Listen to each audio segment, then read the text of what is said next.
Gautam neuro care brain stroke migraine fits brain and spine surgeries కి best neuro surgeon. Addanki Dayakar మళ్ళీ త్యాగం చేశాడా లేకపోతే చేయాల్సి వచ్చిందా? ఎందుకంటే కాంగ్రెస్ ఎమ్మెల్సీ అభ్యర్థులుగా అద్దంకి దయాకర్ పేరుతో పాటు ఎవరైతే బల్మూరు వెంకట్ ఉన్నారో ఈ ఇద్దరి పేర్లని నిన్న కాంగ్రెస్ అధిష్టానం ఫైనల్ చేసినట్టుగా తెలుస్తోంది.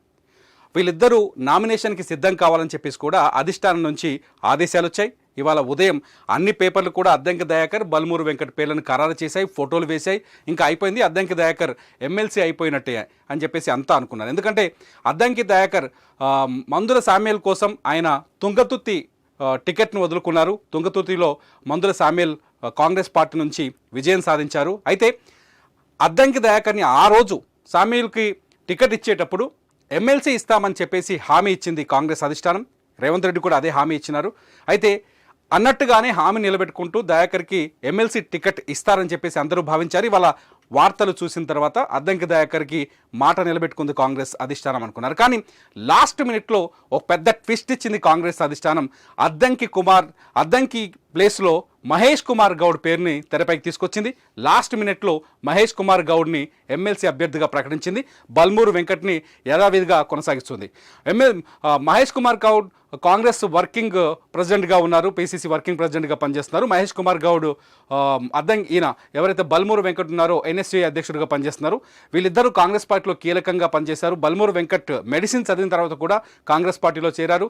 ఆ తర్వాత ఆయన హుజూరాబాద్ ఎన్నికల్లో ఉప ఎన్నికల్లో ఈటల రాజేందర్ పైన పోటీ చేశారు. కాంగ్రెస్ పార్టీని కొంత ఉవ్వెత్తున ఎగిసిపడడానికి కానీ కాంగ్రెస్ పార్టీకి మంచి పేరు తీసుకురావడం కానీ తెలంగాణలో బీఆర్ఎస్ ప్రభుత్వం పైన ఉద్యమాలు చేయడంలో కానీ బల్మూరు వెంకట్ కొంత సక్సెస్ అయ్యారు. మహేష్ కుమార్ గౌడ్ కూడా అదే స్థాయిలో రేవంత్ రెడ్డితో కలిసి పనిచేశారు. చాలా పార్టీని పైకి తీసుకురావడానికి ప్రయత్నించారు, ప్రజలకు తీసుకెళ్లే ప్రయత్నం చేశారు. కాంగ్రెస్ పార్టీలో ఒక వేడిని రగిల్చడానికి వీళ్ళిద్దరూ కూడా కలిసి పనిచేస్తారు. ఈ నేపథ్యంలోనే మహేష్ కుమార్ గౌడ్ కూడా అధిష్టానం దగ్గర మంచి పేరుంది. ఈ నేపథ్యంలోనే అద్దంకి దయాకర్ పేరు ఖరారవుతుందని తెలిసిన నేపథ్యంలో మహేష్ కుమార్ గౌడ్ ఢిల్లీకి వెళ్ళి అధిష్టానంని ఒప్పించి ఎమ్మెల్యే కోటాలో ఎమ్మెల్సీ అభ్యర్థిగా టికెట్ని సంపాదించుకోగలిగారని తెలుస్తుంది. దీంతో అద్దంకి దయాకర్కి కాంగ్రెస్ అధిష్టానం హ్యాండ్ ఇచ్చిందనే చర్చ మొదలైంది. రెండోసారి అద్దంకి దయాకర్ తన సీటుని తన అవకాశాన్ని త్యాగం చేయాల్సిన అవసరం ఏర్పడిందని అంతా అనుకున్నారు. ఎందుకంటే ఒకవేళ అద్దంకి దయాకర్కి ఎమ్మెల్సీ పదవి అభ్యర్థిగా ఎమ్మెల్సీగా ఎన్నికైతే, ఎందుకంటే ఇప్పుడు తెలంగాణలో కాంగ్రెస్ పార్టీకి అధిక సీట్లున్నాయి, అసెంబ్లీలో కాంగ్రెస్ పార్టీకి మెజార్టీ సీట్లు ఉన్నాయి. దీంతో ఈ ఇద్దరు అభ్యర్థులు ఎన్నికల్లో గెలవడానికి అవకాశాలు చాలా మెండుగా ఉన్నాయి. ఇద్దరు ఈజీగా గెలుస్తారు. ఒకవేళ అధిష్టానం పేర్లు ఖరారు చేసిన వాళ్ళంతా ఎమ్మెల్సీలు అయిపోయినట్టే, ఇదంతా నామమాత్రంగానే మిగతా ఎన్నికల ప్రక్రియ అంతా కొనసాగుతుంది. ఖచ్చితంగా కాంగ్రెస్ అభ్యర్థులకే విజయం అవకాశాలు ఉన్నాయి. అయితే మహేష్ కుమార్ అద్దంకి దయాకర్కి గనక అవకాశం వస్తే ఆయన రేవంత్ క్యాబినెట్లో కూడా వస్తారనే కొంత చర్చ జరిగింది. కానీ అనూహ్యంగా అన్నీ మారిపోయాయి. లాస్ట్ మినిట్లో కాంగ్రెస్ తెలంగాణ వ్యవహారాల ఇన్ఛార్జి దీపాదాస్ దయాకర్కు ఫోన్ చేసి మీకు ఈసారి అవకాశం లేదు, మరోసారి చూస్తామని చెప్పినట్టుగా తెలుస్తుంది.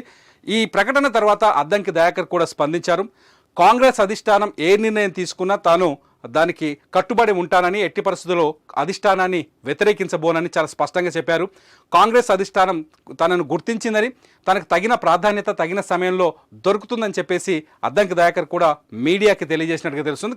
ఆయన ఫుల్ సాటిస్ఫైడ్గా ఉన్నట్టుగా తెలుస్తుంది. అయితే ఇక్కడ ఇంకొక చర్చ కూడా మొదలైంది. ఏంటంటే గవర్నర్ కోటాలో అద్దంకి దయాకర్కి అవకాశం వచ్చే ఛాన్సెస్ ఉన్నాయని తెలుస్తుంది. గవర్నర్ కోటాలో ఇప్పటికే అమీర్ అలీ ఖాన్ పేరు ఒకటి వినిపిస్తుంది, కోదండరామ్ పేరు వినిపిస్తుంది. ఇప్పుడు అద్దంకి దయాకర్కు కూడా గవర్నర్ కోటాలో ఎమ్మెల్సీగా ఎంపిక చేసే అవకాశాలు ఉన్నాయని చెప్పేసి చర్చ నడుస్తుంది. దీంతో కోదండరామ్ లేకపోతే అమీర్ అలీ ఖాన్ ఎవరు తప్పుకుంటారు, ఇక్కడ ఈ ఇద్దరిలో ఎవరిని కాదని అద్దంకి దయాకర్కి ఛాన్స్ వస్తుంది అనేది కూడా కొంత చర్చ జరుగుతుంది. మొత్తంగా అద్దంకి దయాకర్కి మాత్రం ఈ పూటకి ఈ క్షణానికి కాంగ్రెస్ అధిష్టానం హ్యాండ్ ఇచ్చిందని చెప్పాలి. అద్దంకి దయాకర్ తుంగతుర్తి నుంచి ఎన్నికల్లో పోటీ చేయడానికి లేకపోతే ఎన్నికల బరిలోకి దిగడానికి అన్ని ఏర్పాట్లు చేసుకున్న తర్వాత మందుల సామ్యాల కోసం ఆయన అక్కడ తన సీటును త్యాగం చేశారు. మరోసారి మహేష్ కుమార్ గౌడ్ కోసం తన అభ్యర్థిత్వాన్ని ఎమ్మెల్సీ కోట ఎన్నికల్లో కూడా తన సీటును త్యాగం చేశారు. రేపే చివరి తేదీ, అంటే గురువారం 18వ తేదీ ఎమ్మెల్సీ ఎన్నికలకు నామినేషన్ వేయడానికి చివరి తేదీ. దీంతో కాంగ్రెస్ అధిష్టానం వేగంగా ఈ నిర్ణయాలు తీసుకున్నట్టుగా తెలుస్తుంది. చివరికి కాంగ్రెస్ నుంచి ఇద్దరు అభ్యర్థులు అయితే ఖరారయ్యారు. వీళ్ళిద్దరూ విజయం సాధించినట్టే ఎన్నికల తర్వాత వన్ సైడ్గా జరిగే అవకాశం ఉంది వీళ్ళిద్దరి విషయంలో. కాకపోతే అద్దంకి దయాకర్ మాత్రం అనుకున్న టైంలో న్యాయం జరగలేనిది మాత్రం ఆయన అభిమానుల్లో కొంత అసంతృప్తి కనిపిస్తోంది.